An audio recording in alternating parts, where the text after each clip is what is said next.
Ayan mga ka-idol. Oh, ang ganda. Ayan si Tatang oh. Diyan kami dyan sa bahay nag-standby. Oh.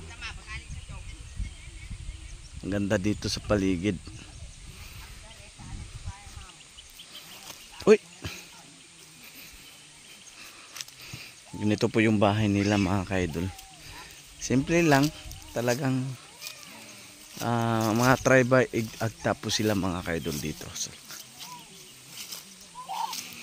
grabe, kahit nasa bundok ng Cagayan tayo mga ka-idol, dulong-dulo na to. No? Ayun puno, may mangga din. Mababa lang. Oo. Ay. Ayos to. Malamig ang hangin. Wow, sarap ng hangin dito guys. Ito. Yan. Ba? Ganda.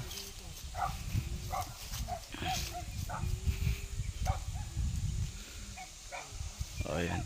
Yan guys, update ko po mamaya ulit mga ka-idol.